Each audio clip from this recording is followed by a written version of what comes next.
Hi, welcome to my YouTube channel, Lockdown Literary Club. I am Sanjana. So I get asked often to recommend books in like genres and subgenres. Everyone's like, oh, I like thrillers, recommend a good thriller, or like I like love stories or inspirational works.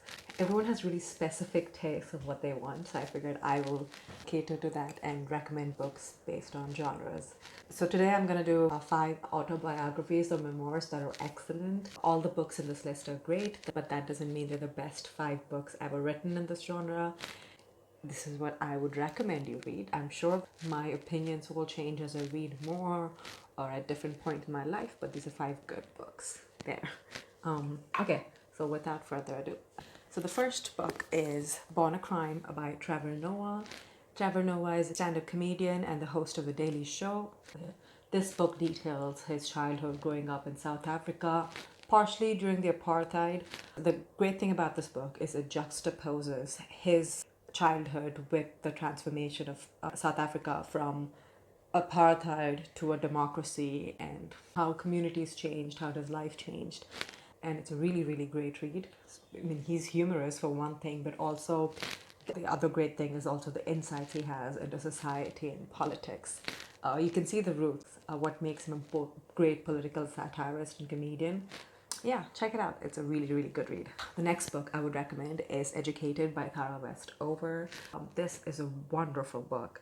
I don't think I've ever read a book that so concisely explains complicated relationship you share with your family, like the shifting loyalties, the very, very complex love where you might disagree on certain issues or have these huge fights, but you could still love them, and how it's hard to explain to a stranger, but that Tara Westover manages to do it. For me, it's one of the best stories ever written about family. It's one of the best memoirs I've ever read. Also, it's my current favorite. I will warn you, the large part of this book is very dark. It almost reads like a horror thriller book, and I had to constantly remind myself, no wait, this is someone's real story, this is not fiction. So some of the events of her life are completely unbelievable because she's led a pretty extraordinary life. Her family is pretty radical. The parents who raised her do not quite believe in government or any institutions at all. She didn't have a birth certificate until she was 9. She didn't get any formal education until she's 17. My favorite part about the book is that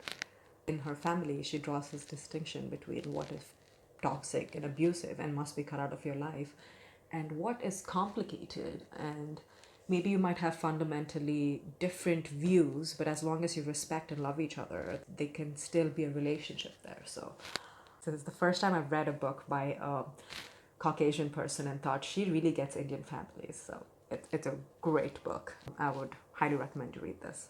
Next book is a little rough. It's When Breath Becomes Air by Paul Kalanithi. Paul Kalanithi was a neurosurgeon who was diagnosed with lung cancer and eventually died of it. He wrote this book in the years or a year leading up to his death. This book is a must read for a number of reasons, one of them being how open and honest he is about death, dying, and the journey leading up to it. He mentions how even as a child he had this morbid fascination with death, and he was both a biology and English literature major in school because he was exploring death in two avenues, where he was reading about death in literature and also studying like the biology of it. So he was always fascinated by it, and when it happened to him, when he was diagnosed with terminal cancer, he kind of doesn't get boggled down by it, but instead invites us in to understand our own mortality and what matters. It's such a rare thing to read a book like this where you're not in denial of what is happening around you.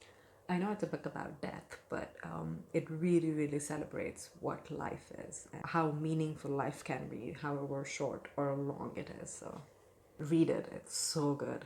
Next one I recommend is Know My Name by Chanel Miller. Chanel Miller is a sexual assault survivor.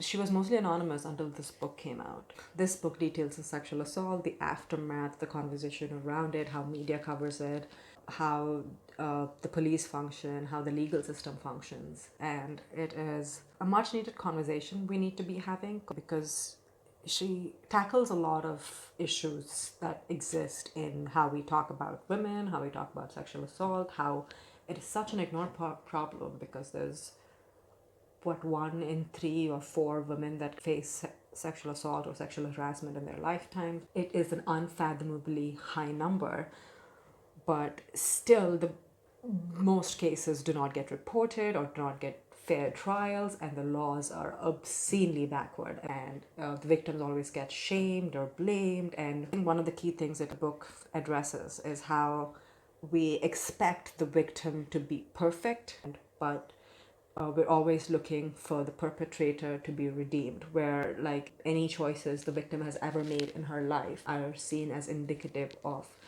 her deserving what happened to her, whereas any potential or any triumphs in the perpetrator's life are shown as a redeeming qualities. It's very eye-opening. Read it. It is a really, really good book. The last book I have is Becoming by Michele Obama. Michele Obama covers everything from her childhood to the 2 years she served as the First Lady of the United States. She's always been inspirational for everyone. She's arguably the most popular Obama and the most popular First Lady. I don't know who is more popular, Jackie Kennedy or Michelle Obama. I feel like more people look up to Michelle Obama than Jackie Kennedy Onassis. My favorite part about the book is the part before she met Barack Obama, because her childhood in the South Side of Chicago, what made her such a formidable person. She's very compassionate and sure of herself. It's a rare quality for someone to be so unwavering and almost like untouchable by scandal when you're in politics. I would recommend you read this book, because this is the grace and humility that people in public life and politics should aspire to. On a world full of really crass and notorious public figures and politicians, this is really refreshing. And she says she's never going to run for president, and I'm kind of glad she isn't, because they always find a scandal on presidents, and I don't think I can handle it if anything taints Michelle Obama.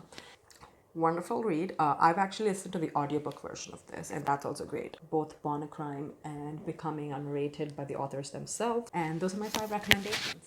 Hope you like them. If you guys have any genres or subgenres that you guys would like recommendations in, do let me know, and I will see you guys next time. Bye.